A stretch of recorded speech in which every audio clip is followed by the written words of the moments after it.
हम सभी हर रोज चलते हैं, लिखते हैं, दौड़ते हैं, भागते हैं और बहुत सारी चीज़ों को उठा भी लेते हैं। तो क्या ये सिर्फ़ मसल्स की वज़ह से होता है? मतलब कहने का है कि सिर्फ़ एक मसल्स ही है जो इन सारे कामों को करने में हमारा जो होता है रोल प्ले करता है? या इसके अलावा भी ऐसा कुछ है जो हमारी बॉडी में ज़रूरी है, जिसकी हेल्प से ये सारे काम होते हैं? So hello everyone, welcome back to Laser Leaf Academy. तो गाइज आज की हमारी ये chapter number 3 tissue in action की लास्ट वीडियो है। और लास्ट वीडियो में मैं आपको आज बहुत अच्छे से बोन्स और जॉइंट्स का एक्सप्लेनेशन बताऊंगी, बहुत अच्छे से एक्सप्लेन करूंगी। ठीक है, तो स्टार्ट करते हैं अपनी इस वीडियो को। प्लीज वीडियो को लास्ट तक जरूर देखना और अगर कोई भी क्वेरी हो तो मुझसे कॉमेंट में पूछ लेना। ठीक है, तो चलिए स्टार्ट करते हैं। आज हमारा पहला क्वेश्चन जो है वो भी यही है कि अगर हमारी बॉडी में सिर्फ मसल्स होती और बोन्स ना होती तो क्या हम खड़े हो पाते? ये आप खुद ही इमेजिन कर लो, विदाउट बोन्स क्या हमारी जो बॉडी है उसमें कोई मूवमेंट हो सकती है? नहीं ना ना। तो यानी कि बोन्स की तो बहुत ज्यादा जरूरत है हमारी बॉडी को। ठीक है, तो चलो नेक्स्ट स्लाइड में पढ़ते हैं और क्या इंटरेस्टिंग रह चुका है इस वीडियो में। ठीक है, what is the musculoskeletal system? अब देखो, बड़ा एक हमने स्केलेटल सिस्टम नेम तो सुना है ना। ये बहुत इंपॉर्टेंट चीज है जो मैं आपको आज बताने वाली हूँ कि मस्कुलोस्केलेटल सिस्टम होता क्या है। The musculoskeletal system is made up of bones, muscles, joints, tendons and ligaments. इन सबसे मिलके जो सिस्टम बना होता है ना, उसको मस्कुलोस्केलेटल सिस्टम कहते हैं। किस किस से? बोन से, मसल से, जॉइंट से, टेंडन्स एंड लिगामेंट्स। अच्छा, टेंडन्स, मसल्स, लिगामेंट्स के बारे में मैं अपनी लास्ट वीडियोस में बता चुकी हूँ, प्लीज वीडियो को देखना। और अगर फिर भी ना समझ आए तो कमेंट करके पूछ लेना मुझसे। ठीक है, तो यानी कि इन सब चीजों से मिलकर जो हमारा ये सिस्टम बना हुआ है बॉडी का, उसको मस्कुलोस्केलेटल सिस्टम कहते हैं। Together they support the body, हमारी बॉडी को सपोर्ट करती हैं ये सब मिलके। ठीक है ना, ये ध्यान रखना, हमारी बॉडी को सपोर्ट सिर्फ तभी करेंगे जब ये सब मिलके काम करेंगे। क्यों? क्योंकि जो हमारा मस्कुलर सिस्टम होता है ना, ये एक टीम वर्क की तरह काम करता है। ठीक है, together they support the body, help in movement, है ना। खाली मसल से तो मूवमेंट कर नहीं सकते ना। एंड प्रोटेक्ट इंटरनल ऑर्गन्स, और हमारे इंटरनल ऑर्गन्स को क्या करते हैं? प्रोटेक्ट करते हैं, जो कि काम मेन जॉइंट्स का होता है। ठीक है, वो भी हम अपनी अपकमिंग स्लाइड्स में मैं आपको सब कुछ बता दूंगी। बस आपने ये ध्यान रखना है कि मस्कुलोस्केलेटल सिस्टम जो क्या होता है, ये एक ऐसा सिस्टम होता है जो bones, muscles, joints, tendons and ligament से मिलके बना होता है। ठीक है ना। आई होप आपको ये बात समझ आ गई होगी। अब आते हैं कंपोनेंट्स ऑफ मस्कुलोस्केलेटल सिस्टम, वही चीज जो मैं अभी जस्ट बता के हटी हूँ कि कौन कौन सी चीजें मिलके बना रही है मस्कुलोस्केलेटल सिस्टम। बोन्स, हड्डियां हमारी, मसल्स, जॉइंट्स, टेंडन्स और लिगामेंट्स। ठीक है, अच्छा, अगर किसी ने मेरी वीडियो देखी है लास्ट जो भी मैंने डाली थी, तो प्लीज मुझे कमेंट करके टेंडन्स और लिगामेंट के बारे में जरूर बताना कि क्या है। तो देखती हूँ ना आप लोगों को मेरा बताया समझ भी आ रहा है या नहीं। ठीक है, तो आपको समझ आ गया कंपोनेंट्स क्या क्या होते हैं। तो चलो बढ़ते हैं आगे। अब आता है व्हाट आर बोन्स, हड्डियां होती क्या है। देखो, ये तो मुझे बताने की भी जरूरत नहीं है, बट चलो हमारी एनसीईआरटी में टॉपिक है तो मैं आपको एक जो डेफिनेशन है वो दे रही हूँ यहाँ। बट आप सबको पता ही होता है कि बोन्स यानी कि हड्डियां जो है वो क्या है। ठीक है ना। क्या होता है कि बोन्स आर हार्ड हार्ड होती हैं, रिजिड होती है, कनेक्टिव टिश्यूज। ठीक है, यानी कि एक मसल्स का इनसे क्या होता है? कनेक्शन होता है। मसल्स बहुत सी ऐसी वो जो होती है बोन्स, वो मसल के साथ जुड़ी होती हैं, है ना। तभी तो ये हमारी बॉडी में मूवमेंट देती हैं। That form the framework of the body, है ना। हमारी बॉडी का पूरा फ्रेमवर्क बनता है, मसल्स के साथ हमारी बोन्स जुड़ी होती हैं। तो इसके की पॉइंट्स क्या होता है? हार्ड कनेक्टिव टिश्यू होती हैं इसके, give shape to the body, हमारी बॉडी को शेप देती हैं, सपोर्ट द बॉडी, बॉडी को सपोर्ट भी करती है ना। अगर आप खुद देखो, मान लो हम 2 मंजिल से नीचे गिर गए, है ना, हमारी एक हड्डी टूट गई, ये टूट गई हड्डी, वो टूट गई हड्डी, क्या हमारी, अगर मान लो किसी की क्या कहते हैं बैकबोन गई, है ना, तो क्या होगा? मतलब चलने फिरने में बंदे को कितनी दिक्कत होगी, बैठने में प्रॉब्लम होगी। यानी कि इन हड्डियों का, इन बोन्स का हमारी लाइफ में कितना बड़ा रोल है, ये तो हमें पता ही है ना। ठीक है, अब कहते हैं कि वाई आर बोन्स हार्ड। अब जैसे मसल्स हैं, है ना हमारी, तो उसकी तरह वो सॉफ्ट क्यों नहीं होती बोन्स? वो इतनी हार्ड क्यों होती है? क्यों हमारी बॉडी में बोन्स जो है वो हार्ड वे में है? देखिए, bones are hard because they contain, क्या क्या होता है उसमें? कैल्शियम सॉल्ट्स होते हैं, है ना। कहते हैं ना, जितना हम कैल्शियम को खाएंगे, लेंगे, ठीक है, उतनी हमारी हड्डियां मजबूत होंगी, ये बात बोली जाती है ना, क्योंकि कैल्शियम सॉल्ट से मिलकर बनी होती है। फास्फोरस होता है उसमें, कोलेजन फाइबर्स, ठीक है, जो हमारी बॉडी को फ्लेक्सिबिलिटी देते हैं। आगे जब मैं आपको जॉइंट्स के बारे में बताऊंगी ना, तब आपको पता चल जाएगा अच्छे से। ठीक है ना, तो इस वजह से हमारी जो बोन्स होती हैं वो हार्ड होती है। ओके, अब आता है कि फंक्शंस ऑफ बोन्स, ये जो हमारी हड्डियां हैं इनके क्या क्या काम हैं? Giving shape to the body, हमारी बॉडी को शेप देती है। प्रोटेक्टिंग इंटरनल ऑर्गन्स, जो हमारे इंटरनल ऑर्गन्स होते हैं उनको प्रोटेक्ट करती है। अच्छा, अगर आपने कभी देखा हो रिब केज जो होती है, आपने देखा ना हमारे लंग्स जो होते हैं उसके ऊपर वो कुछ ऐसे मतलब जैसे ये हमारे 2 लंग्स हैं, है ना? इसके ऊपर कुछ ऐसे-ऐसे शेप की बनी होती है, इसको रिब केज कहा जाता है, ये सारी हड्डियों से ढका होता है ना? तो ये क्या कर रहे हैं अंदर के जो हमारे फेफड़े हैं ना उनको प्रोटेक्शन दे रहे हैं और ये पीछे हमारी जो बैकबोन होती है ना, जो हमारी रीढ़ की हड्डी होती है स्पाइनल कॉर्ड उससे जुड़ी होती है। तो कहने का मतलब होता है जो बोन्स होती है वो हमारे इंटरनल ऑर्गन्स को प्रोटेक्ट भी करती है। सपोर्टिंग मसल्स अभी मैं आपको बता के हटी थी कि हड्डियाँ जो होती हैं बहुत सी वो हमारी मसल्स के साथ कनेक्ट होती हैं, है ना? उनसे जुड़ी होती हैं। क्यों? क्योंकि वो उसको सपोर्ट दे रही है। Helping in movement with muscles, है ना? कि हम मूवमेंट में ईज़िली हम अपने हाथ को हिला पा रहे हैं, अपनी टाँगों को हिला पा रहे हैं। वो किस वजह से? बोन्स की वजह से। कंटेनिंग बोन मैरो, ठीक है ना? अभी मैंने आपको अपनी लास्ट स्लाइड में बताया था कि जो बोन्स होती है वो हमारे इंटरनल ऑर्गन्स को प्रोटेक्ट करती है। तो वो कैसे होता है? ये जो स्कल होता है, स्कल क्या होता है? हमारी खोपड़ी, है ना? वो किसको प्रोटेक्ट करती है? वो प्रोटेक्ट करती है हमारे ब्रेन को। ये तो है ही ना कि ब्रेन एकदम से खुला ही नज़र आ रहा है। ब्रेन के ऊपर एक खोपड़ी नहीं होती, है ना? स्कल होती है ना? ये किसे प्रोटेक्ट कर रही है? हमारे ब्रेन को प्रोटेक्ट कर रही है। ये देखो ये आ गया रिब केस। रिब केस किसे प्रोटेक्ट करता है? हार्ट को, लंग्स को, है ना? ये ऐसे हार्ट और लंग्स बने होते हैं और इसके ऊपर ऐसे-ऐसे करके ये हमारी टोटल 12 होती हैं, ठीक है? ये रिब केस बनी होती है। अब आता है वर्टिब्रल कॉलम। ये वर्टिब्रल कॉलम जो होता है ना, ये प्रोटेक्ट करता है स्पाइनल कॉर्ड को। जो हमारी रीढ़ की हड्डी से होती है ना, ये रीढ़ की हड्डी के अंदर ये स्पाइनल कॉर्ड होती है, ये उसको प्रोटेक्ट करता है, ठीक है? तो ये हड्डियाँ जो होती हैं हमारी इंटरनल ऑर्गन्स को प्रोटेक्ट करने के काम आती है, ठीक है? आई होप आपको समझ आ गया होगा। अब कहते हैं बोन्स एंड मूवमेंट, ये क्या कनेक्शन है? कहते हैं कि bones can not move on their own, अपने आप हमारी हड्डियां मूव नहीं करती। मूवमेंट हैपन्स, कब होती है मूवमेंट? क्या ऐसा होता है कि जिसकी वजह से, कौन सी ऐसी प्रोसेस होती है जिसकी वजह से हमारी बॉडी में मूवमेंट होती है? सबसे पहले क्या होता है? Brain send signal. जो हमारे अब ब्रेन होता है ना, वो सिग्नल भेजता है। फिर उसके बाद क्या होता है? सिग्नल भेजने के बाद मसल कॉन्ट्रैक्ट, अब वो मसल के साथ कॉन्ट्रैक्ट करते हैं, देन हमारी बोन्स मूव होती हैं। ये नहीं होता कि हाँ, हम अपनी मर्ज़ी से कुछ भी करी जा रहे हैं, बट कहने का मतलब होता है मेन तो रोल जो होता है वो ब्रेन का ही होता है।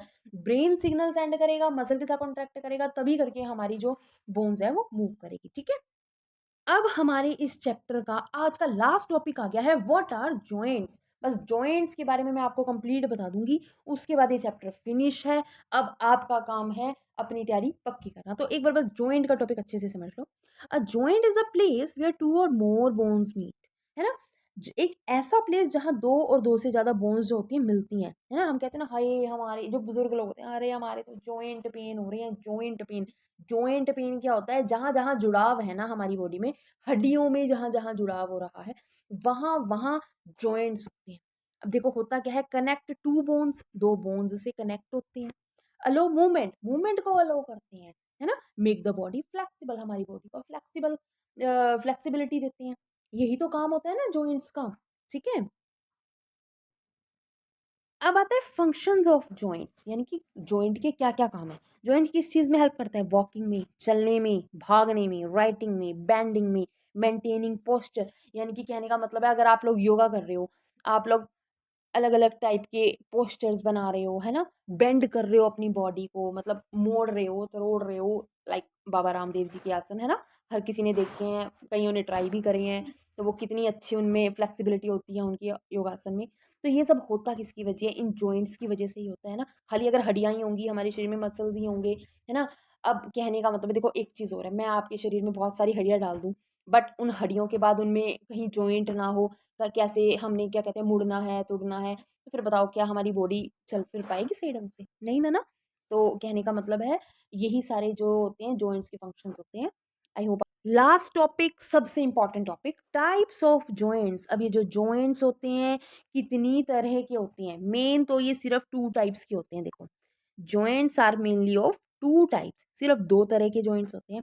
एक होते हैं इमूवेबल, इमूवेबल यानी कि जो मूव नहीं कर सकते, जो फिक्स्ड होते हैं। दूसरे होते हैं मूवेबल, जो मूव कर सकते हैं, जिनमें फ्लेक्सिबिलिटी होती है, जो मूवमेंट को अलाउ करते हैं, है ना? मैंने यहाँ पे ये देखो एक ये ह्यूमन बॉडी का लिया है, 1 सेकंड, ये देखिए। इसके अकॉर्डिंग आप समझ सकते हो कि एक्चुअल में क्या है। अब हम मैंने आपको 2 तरह की जॉइंट्स बता दी है ना, एक इमूवेबल, एक मूवेबल। अब हमारी ह्यूमन बॉडी में सबसे ऊपर ये हमारा आता है खोपड़ी, स्कल, है ना? ये कैसी होती है? ये होती है हमारी इमूवेबल जॉइंट, जो चल फिर नहीं सकती, मूवमेंट नहीं अलाउ कर सकती। ये हमारे ब्रेन को क्या करती है? प्रोटेक्शन प्रदान करती है ना? तो ये इमूवेबल जॉइंट होता है हमारी खोपड़ी, स्कल। अब इसके बाद बहुत सारे जॉइंट्स हमारे जो होते हैं वो ऐसे होते हैं जो मूवेबल होते हैं। चलो उनके बारे में पढ़ते हैं। सबसे पहले आता है हिंज जॉइंट। हिंज, अगर आपने देखा होगा, एक रियल लाइफ के एग्जांपल बताती हूँ। डोर होता है ना, डोर, डोर में हिंज बने होते हैं। हिंज होते हैं ना वो, जिसके थ्रू जो डोर होता है सिर्फ एक ही बार खुल सकता है, मतलब एक ही तरफ से मुड़ तुड़ सकता है बस, है ना, वो हिंज होती है एक तरह से। यहाँ पे देखो ये बनी हुई है, ये देखो, है ना। ये क्या होता है, allow movement in one direction only, सिर्फ एक ही डायरेक्शन में हमारा जो हैंड होगा ना, मतलब जो हमारी ये हिंज जॉइंट वाला एरिया होगा वो मुड़ेगा। अब इसके एग्जांपल कौन से होते हैं, एल्बो, नी, फिंगर्स। अच्छा चलो, आप खुद ट्राई करके देखो, मैं बोल रही हूँ और आप ट्राई करो। आपकी एल्बो है ना, एल्बो, ये तो है नहीं ना कि इधर भी मुड़ रही है उधर। हाँ, मसल पे हाथ रखना, अपने ऊपर शोल्डर के ऊपर हाथ रखना, ठीक है ना। शोल्डर के ऊपर हाथ रखोगे तो आपको पता लगेगा आपकी जो एल्बो है, जो फिंगर्स हैं, ये देखो एक ही साइड मूव कर रही है ना। वन डायरेक्शन में ही मूव करे, ये नहीं है कि आप शोल्डर के ऊपर से हाथ डालो फिर तो कहीं मर्जी घुमा लो अपने हाथ को। शोल्डर पे हाथ रखो और देखो जो आपकी एल्बो है एक ही साइड मूवमेंट दे रही है, इधर उधर तो नहीं मुड़ रही ना। क्यों? क्योंकि उसमें हिंज जॉइंट होता है। क्लियर है? अब इसके बाद आता है हिंज जॉइंट और किस किस में होता है। ठीक है, एक हमारे एल्बो में हो गया, एक हमारी नी में हो गया, है ना, हमारे और हमारे फिंगर्स में हो गया, उंगलियों में हमारी। ठीक है, इसके बाद हमारा तीसरा आता है बॉल एंड सॉकेट जॉइंट। जैसा नाम वैसा काम, एक बॉल एक सॉकेट, है ना, उसकी तरह होता है ये होता है हमारे शोल्डर में, हमारी हिप पे। ठीक है, allow movement in all direction including rotation, यानी कि ये हर डायरेक्शन में मूवमेंट देता है। बॉल एंड सॉकेट जॉइंट, ठीक है ना। ये कौन कौन से होते, कहाँ कहाँ होते हैं, ये शोल्डर पे होते हैं और हिप पे होते हैं। इसके बाद आता है पाइवोट जॉइंट। पाइवोट जॉइंट क्या होता है, अलोज टर्निंग और rotational movement around a fixed axis, यानी कि मूवमेंट तो देंगे बट एक फिक्स्ड एक्सिस में, यानी कि वो हड्डी एक ही जगह स्ट्रेट होगी, ठीक है ना, उसी स्ट्रेट हड्डी में हम अपनी उसको गर्दन को मूव कर रहे हैं। ये देखो, ये कहाँ होता है, हमारी गर्दन के पास होता है, हम अपनी गर्दन को मूव कर रहे हैं बट वहीं खड़े खड़े कर रहे हैं ना, है ना। क्योंकि क्या होता है ये हमारा जो होता है फिक्स्ड एक्सिस पे जो होता है रोटेट करता है। ये देखो यहाँ दिखाती हूँ आपको, ये बना हुआ है यहाँ इन दोनों के बीच में, है ना, बिटवीन फर्स्ट टू वर्टिब्रे। ये देखो इन दो के बीच में जो बना हुआ है ना, इसको हम क्या बोलते हैं, ये हमारी कौन सी होती है, पाइवोट जॉइंट होता है। ठीक है, या तो ये लेफ्ट साइड मूव करता है या ये राइट साइड मूव कर लेता है। अब इसके अलावा इसमें एक होता है ग्लाइडिंग जॉइंट। ग्लाइडिंग जॉइंट जो होता है वो कैसा होता है, allow bones to slide over each other. अभी मिलता किसमें, हमारी कलाई में, रिस्ट में, हमारी एंकल में, एडी में। ये आपको याद रखनी है, इनके एग्जाम्पल भी याद रखने हैं, आप बहुत अच्छे से आप नंबर अपने गेन कर लोगे अगर जो मैंने आपको समझाया है ना इन सब के, या तो आप पिक्चर ड्रॉ कर लो या फिर आप इनको विद एग्जाम्पल बता दो बस एक बार, एग्जामिनर को बड़ा अच्छा नंबर मिलेंगे आपको। ठीक है ना, ये बात समझ में आ गई ना। अब इसके बाद हमारे ना दो जॉइंट्स और हैं। अच्छा ये हमारे जो है ना अभी तो देखो इम्पोर्टेंट है नहीं, बट फिर भी मैं आपको, चलो नहीं है इम्पोर्टेंट तो छोड़ ही दो इसको, नहीं इतना करने की ज़रूरत नहीं है। मैंने कुछ एक्स्ट्रा ही ले लिया था आपके लिए। मेन आपने ये 5 ही ध्यान में रखनी है। एक हो गया आपका इमूवेबल जॉइंट और दूसरा मूवेबल जॉइंट, और मूवेबल जॉइंट के टोटली 4 पॉइंट्स और हो गए, hinge joint, ball and socket joint, pivot joint और ग्लाइडिंग जॉइंट। ठीक है ना, विद इन इनके एग्जाम्पलों को याद रखना, एग्जाम्पल से देना। ठीक है, तो इससे क्या होगा, आपको एक्स्ट्रा मार्क्स मिल जाएंगे। अब एक बार ना आप यहाँ देख लो, कहाँ ये हमारा ये हो गया, ये जो ह्यूमन बॉडी का वो दे रखा है ना, स्केलेटन सा दे रखा है, इसको देखो ध्यान से। यहाँ बता रखा है मैंने, ये देखो स्कल हो गया, इमूवेबल जॉइंट हो गया, शोल्डर पे और हमारे हिप पे बॉल एंड सॉकेट जॉइंट हो गया। ठीक है, अब हमारी नी पे और हमारी एल्बो पे हिंज जॉइंट हो गया, है ना, एक कुंडी जैसा होता है जिसे कहते हैं। रिस्ट पे हमारी ग्लाइडिंग जॉइंट हो गया। तो ये जो सारे, और ये जो हमारी नेक होगी ना, नेक यहाँ बिल्कुल ये इधर, यहाँ पे ये जो जॉइंट है ये हमारा पाइवोट जॉइंट हो गया। ठीक है, तो आई होप आपको ये चीज़ समझ आ गई होगी अच्छे से। अगर फिर भी कोई दिक्कत है, परेशानी है, तो प्लीज़ मुझसे कमेंट कर लो, कमेंट करके पूछ लो, मैं आपको उसी टाइम रिप्लाई भी दूँगी। तो अच्छा मैंने एक ना इसका छोटा-सा डिफरेंस टाइप का बना दिया है, वो देख लो आप, उसमें और अच्छे से आपको क्लियर हो जाएगा। ये देखो टाइप्स ऑफ जॉइंट का ना, मैंने एक रियल लाइफ का एग्जांपल भी, एक नई चीज़ ऐड करी है इसमें, है ना। ये ऐसे बना लो एक टेबल सा, बड़ा सही लग रहा है। देखो जॉइंट्स हमारे कौन-कौन से हो गए, फिक्स्ड, वही इमूवेबल, है ना। क्या मूवमेंट कैसी होती है, नो मूवमेंट, कोई मूवमेंट नहीं करता, किसमें, खोपड़ी हमारी, इसका एग्जांपल। और अगर हम रियल लाइफ में लेके चले, सीमेंटेड ब्रिक्स, वो होती है ना सीमेंट लगा के, जब हम ईंटों में सीमेंट लगा देते तो कैसी बन जाती है, वो एकदम फिक्स हो जाती है ना। ठीक है, हिंज, हिंज हमारी क्या मैंने बताई थी ना, दरवाजे की तरह एक ही डायरेक्शन में मूव कर सकते हैं, वो एल्बो और नी, डोर हिंज होती है इसे। बॉल एंड सॉकेट कहाँ कहाँ मिलता है, हमारी शोल्डर पे मिलता है, हमारे हिप पे मिलता है, ऑल डायरेक्शंस में, प्लस रोटेट भी कर सकते हैं जैसे जोयस्टिक होती है। ठीक है, अब इसके बाद होता है पाइवोट। पाइवोट क्या होता है? रोटेशन में यूज़ होता है। जैसे हमारी नेक होगा एक फिक्स एक्सिस पे बट रोटेटेड होता है, जैसे रोटेटिंग चेयर होती है। रोटेटिंग चेयर कैसे होती है? एक ही जगह पे घूमती रहती है, एक एक्सिस पे घूमती रहती है। Gliding, gliding like sliding, slide होती रहती है। जैसे रिस्ट और एंकल, जैसे हमारा हो गया ड्रॉ, स्लाइड करता है ना, ठीक है? तो ये हमारे जो थे, ये हमारे टाइप्स ऑफ जॉइंट थे। तो गाइज़ ये तो थी हमारी आज की वीडियो, लास्ट वीडियो थी ये हमारे इस चैप्टर की। तो आई होप आपको ये अच्छी लगी होगी, समझ आई होगी।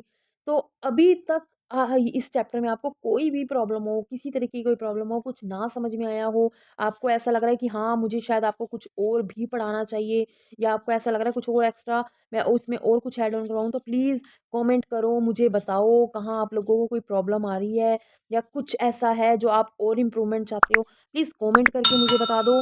ठीक है? तो अब हम मिलते हैं फिर अब एक नेक्स्ट वीडियो में, नेक्स्ट चैप्टर के साथ।